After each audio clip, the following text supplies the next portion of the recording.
이번에는 이슈로 떠오르고 있는 종목들 5가지 알아보겠습니다. 현대건설의 매각이 산 넘어 산입니다.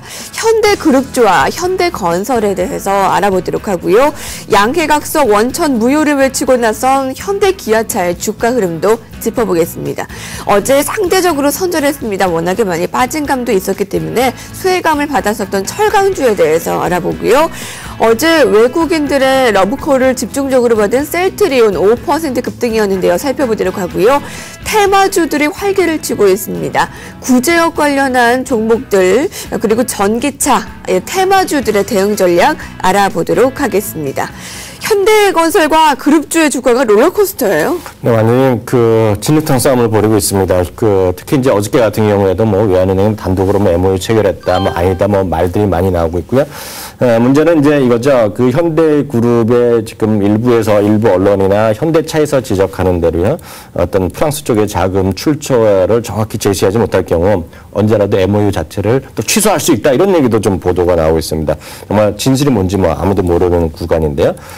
현대그룹과 현대차그룹은 각각 소송을 또 제기한다는 얘기를 하고 있습니다. 결론은 이거죠. 관련주에 대한 매매는 극히 자제해야 된다라고 말씀드리고 싶습니다. 특히 이제 현대건설, 현대상선, 현대엘리베이터 이런 쪽은 주가가 정말 위아래로 정신없이 움직이고 있지 않습니까? 이런 걸 또 즐기시는 분, 롤러코스터 타면서 매매하면서 싸게 샀다, 비싸게 팔았다. 자신 있는 분도 있죠. 또 사실 알고 보면은요. 저희 시청자분 중 몇 분이나 계신지 모르겠지만 그런 분들을 정말 제외하고는요. 지금은 그런 쪽으로 가서는 안 되는 시기다라고 보고 있습니다. 아무리 그렇게 올라도 아무리 떨어져도 마찬가지죠. 좀 할 만한 주식이 있고 할 수 없는 주식이 있는데요. 지금은 매우 위험한 구간이라는 걸 다시 한번 말씀드리고 싶습니다. 현대차 그룹은 어떨까요? 애널리스트 의견 들어보겠습니다. 이트레이드 증권의 이명훈 연구원입니다. 안녕하세요. 네, 안녕하십니까? 네.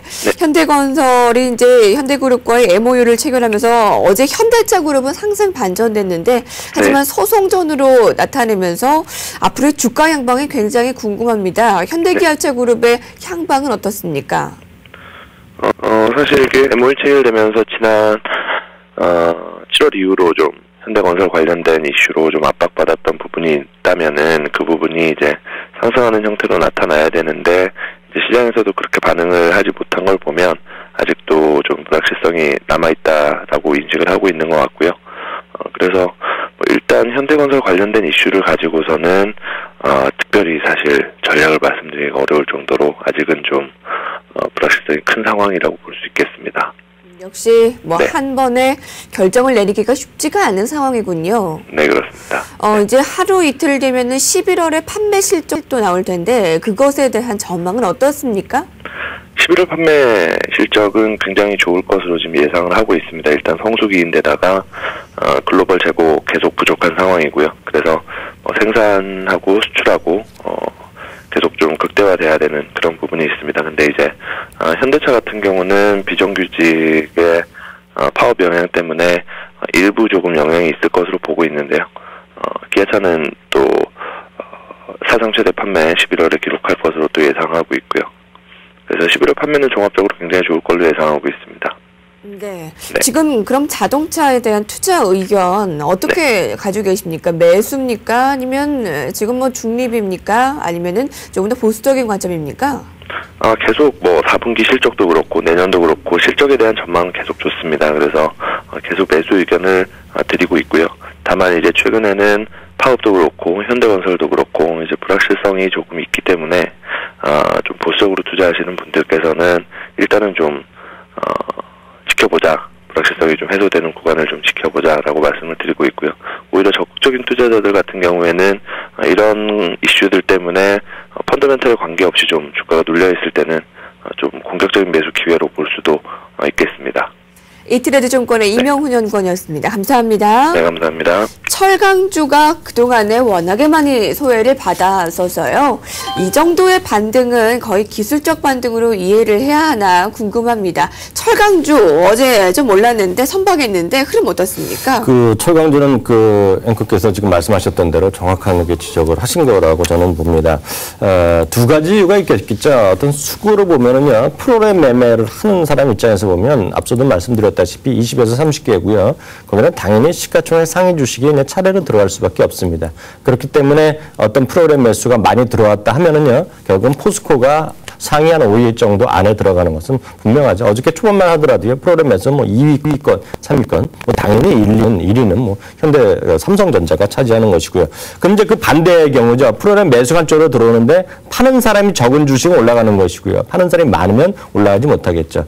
아시다시피 지금 포스코는 올해 큰 주식 중에서 뭐 은행주, 일부 우리금융 이런 거 포함해서 은행주를 제외하고는요, 거의 유일하게 주가가 떨어진 주식이다라고 봅니다. 그만큼 상대적으로 차익을 내놓을 사람이 없다는 것이죠. 차익 매물이 없기 때문에 상대적으로 조금만 프로그램 매수가 들어오더라도 주가가 최소한 떨어지지 않는 것이라는 표현이 적절하다고 봅니다. 물론 굳이 따지자면은요, 철강 가격 그동안에 가격 주가 많이 떨어진 것도 있어 보이고요. 또 하나는 그동안에 무슨 결국 투자를 늘려면서 이게 1위를 유지하겠다는 포스코와의 그 발언 때문에, 그런 계획 때문에 주가가 또 최근에 별로 안 좋았는데, 알고 보면 좀 한편으로 뒤집어 생각하면 그만큼 철강주는 성장성을 계속 유지하기 위해서 하는 긍정적인 이유가 있다는 것이죠. 뭐 그런 거 굳이 따지자면 이유가 되겠지만, 앞서도 말씀드렸다시피 워낙 오래 오른 것이 없기 때문에 차익 매물이 없다는 거, 그런 관점에서 예를 들어서 연기금도 살 수 있고 투신도 장기적으로 보는 분은 살 수 있는 것이죠. 그렇다고 해서 지금부터 철강주, 지금 포스코를 오늘 당장 사갖고 초과 수익을 낼 수 있느냐, 초과 수익이라는 건 다시 말씀드리지만 지수를 이길 수 있냐는 질문을 드린다면 저는 그 부분에 대해서는 고개를 좀 갸우뚱하는 입장이죠. 그렇겠네요. 철강주 알아봤고요. 코스닥 종목 보겠습니다. 어제 시총 상위 종목들 가운데 셀트리온이 5% 이상 급등했습니다. 외국인들이 러브콜을 받았는데 그 이유가 있습니까? 셀트리온은 뭐 두세 가지 이유가 있겠죠. 수고로 보면 뭐 잘 아시다시피 외국인의 집중적인 러브콜을 받고 있죠. 11월 이런 아수라판에서도요, 3일을 제외하고는요, 꾸준하게 어떤 외국인의 매수세가 이어졌다는 것이고요.